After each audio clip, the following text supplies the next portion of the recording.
My name is Christopher Pryor. I'm originally from Bay Ridge, Brooklyn. I'm an Irish Catholic, moved out to Kansas City, and about in 2009, Pope Benedict XVI lifted the excommunication off of 4 bishops in the Society of St. Pius X.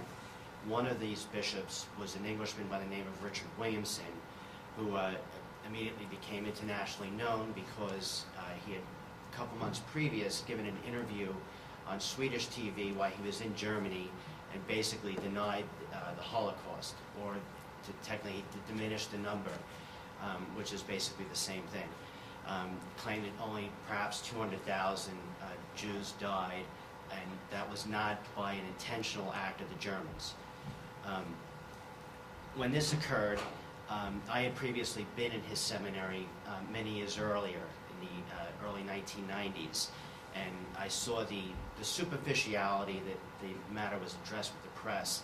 They took it as a sensationalist piece, and I thought that there was a lot more development, discussion that needed to occur, just on a theological level, and a cultural level, with what this particular bishop taught, and how that his teachings can spread the ideology of anti-Semitism. Also, that led me to do a lot of research on the right-wing radicals connected to conservative Catholicism in Europe and the United States, and study the mechanism of how they spread their ideology.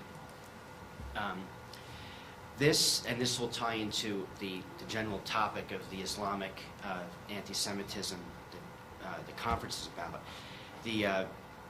I noticed two particular things that was interesting with the way that the right-wing conservatives movements that are anti-Semitic spread their ideology. They generally went to organizations which would not consider themselves anti-Semitic at all. Conservative, simple-minded people that wanted to keep their own traditional morality and religion, and basically they would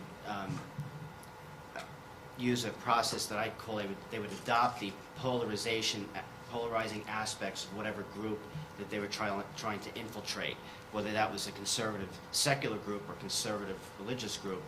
They would adopt the internal language and appear to accept the internal tenets, let's say of Catholicism, conservative Catholicism, and then at the same time add in their political and anti-Semitic agenda. So, for instance, there's this one individual, Lieutenant Commander John Sharp of the U.S. Navy. He wanted to. He had an anti-Semitic ideology. He was very public about it. Had it on the internet. A website called the Legion of St. Louis. He was directly connected to the International Third Position, and an individual named Roberto Fiore, who is he's a convicted criminal and very popular with the right-wing extremism in Italy, and had a seat in the European Parliament. So he's in the United States, early 90s, and he wants to enter into the conservative Catholic movement, and he brings with him his ideology. So if you read many of his writings, he would then adopt all of the Catholic, if you will, lingo, and the things that the conservative Catholics might be opposed to. Conservative Catholics, let's say, on sexual morality would be conservative, so he would adopt that and then infiltrate or add in his anti-Semitism. And then,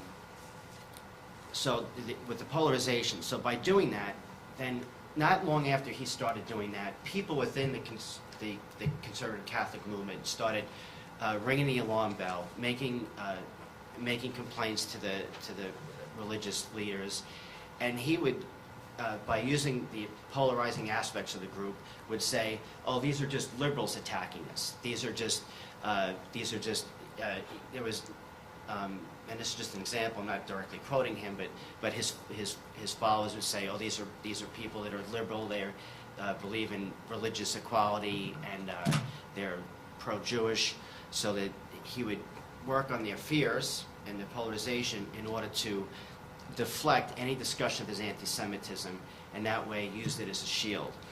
An example that would also use on the liberal side, if you read liberal blogs when Helen Thomas came out with her anti-Semitic comments this year, you had the same type of polarizing mechanism. The anti-Semites would use the, if you will, the liberal groups, the things that they're fighting, and would hold that up as a shield and say, let's ignore the statements of Helen Thomas, these are just conservatives. So it's the same type of mechanism that's at use.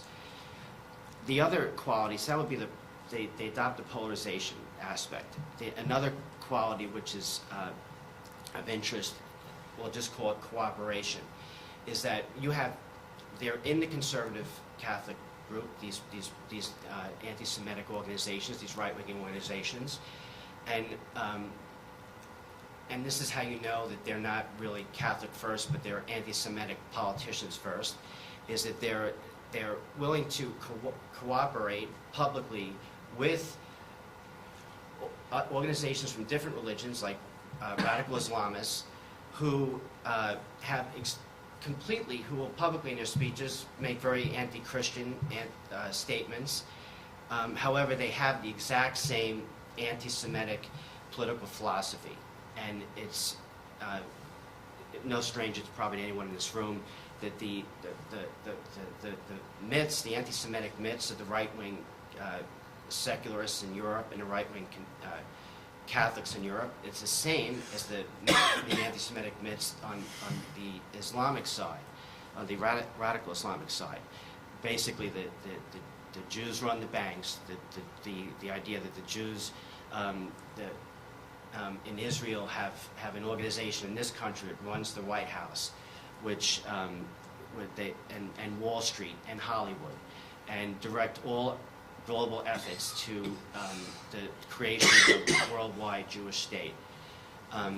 This phenomena, that the fact that you have opposing theological traditions, which on the conservative side of the Catholic and the conservative side of the Muslims will be very vociferous against each other in an ideological fashion, yet they're willing to, there's this, on the political side, this cooperation, interbreeding. And just a quick example with the one I gave before, with John Sharp. He was at the time, he was the spokesperson for the, what is called the Eastern Fleet, which did which would do all the public announcements with the press concerning the war in Iraq. And he opened up this publishing house called Light in the Darkness, and it was all against the war in Iraq. And he brought together a lot of these Christian conservatives and Muslims in order to condemn the war in Iraq. And one of the first people he interviewed was an Ibrahim Ebaid, who was